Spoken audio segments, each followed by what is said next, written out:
வணக்கம் நண்பர்களே. நம் வாழ்க்கையில வெற்றி பெற வேண்டும் என்ற ஆசை எல்லோருக்கும் இருக்கும். ஆனால் நம்மில் சில பேர் தான் அதில் வெற்றியாளராக மாறுகிறார்கள். சில பேர் தொடங்கிய சில நாட்களிலே அதில் தடைப்பட்டு பாதியிலே நிற்கிறாங்க. ஏன்? இதுக்கு காரணம் என்ன? ஏனென்றால் அவர்கள் எல்லாம் சிங்கத்தின் மனநிலையை போன்று வாழ கற்றுக்கொள்ளவில்லை. சிங்கம் ஒரு சாதாரண மிருகம் கிடையாது. அது தைரியம், தன்னம்பிக்கை, ஒழுக்கம் இவை மூன்றும் சேர்ந்த அடையாளம்தான் சிங்கம். இன்று நாம் சிங்கம் எப்படி தனக்குன்னு சில வழிமுறைகளை பயன்படுத்தி காட்டுக்கு ராஜாவாக ஆனதோ அதே போல் நாமும் எப்படி நம் வாழ்க்கையில ராஜாவாகலாம் என்பதை பற்றி விரிவாக பார்க்கலாம் வாங்க.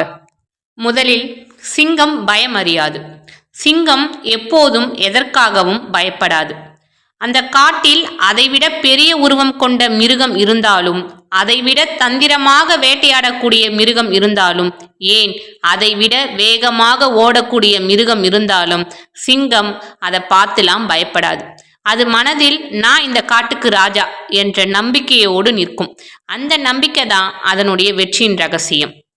இதையே மனித வாழ்க்கையில் பார்த்தால் நமக்கெல்லாம் பயம்தான முன்னோடி. எதற்கெடுத்தாலும் பயம்.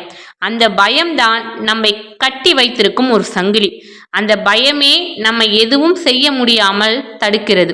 இன்றையிலிருந்து நீங்கள் தைரியமாக சிந்தித்து செயல்பட வேண்டும். உங்கள் பயத்தை எல்லாம் தூக்கி எறிந்து விடுங்கள். சிங்கம் அதிகம் பேசாது. அதனுடைய செயலில் தான் காட்டும். சிங்கம் கர்ஜித்தாலும் ஒரு சில நொடிகள் தான். பின்பு அது அதனுடைய செயலில் முழுமையாக இறங்கிவிடும். ஆனால் நாம் அப்படியா? நாம் பேசுவோம், தேவையில்லாம அதிகமாகவே பேசுவோம். ஆனால் உண்மையில் வெற்றி பெறுபவர்கள் குறைவாக பேசி அவர்களின் செயல்களால் நிரூபித்து காட்டுவார்கள். இனி நீங்கள் குறைவாக பேச ஆரம்பியுங்கள். உங்கள் செயலால் உலகம் உங்களை பற்றி பேசட்டும்.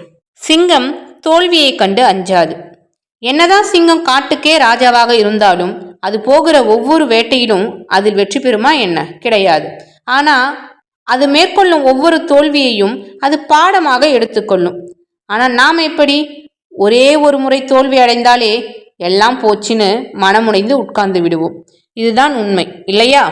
இனிமேல் நீங்க கடைபிடிக்க வேண்டியது தோல்வி என்பது கடைசி இல்லை, அது ஒரு திசை மாற்றம். சிங்கம் போல நாமும் ஒவ்வொரு தோல்வியிலிருந்து ஒரு பாடத்தை கற்றுக்கொள்ள வேண்டும்.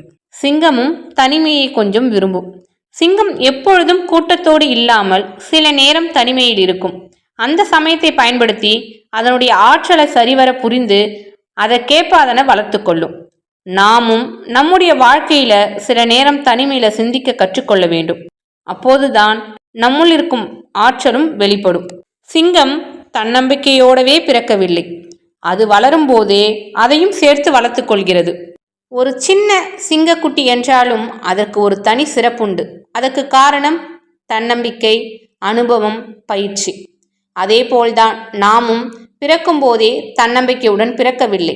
ஆனால் ஒவ்வொரு நாளும் உன்னிடம் இருக்கும் தன்னம்பிக்கையை வளர்த்து கொண்டால் நீயும் உன் வாழ்க்கையில் ஒரு ராஜாவாக உருவெடுக்கலாம். இறுதியாக நண்பர்களே, இதை நினைவில் கொள்ளுங்கள். சிங்கம் அதன் உடல் வலிமையால் காட்டுக்கு ராஜாவாகவில்லை. அது கொண்ட மன வலிமை, தன்னம்பிக்கை, ஒழுக்கம் காரணமாகத்தான்.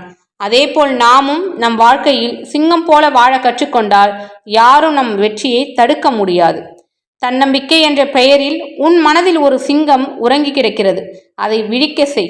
வாழ்க்கை உனக்கும் வெற்றியை கொடுக்கும்.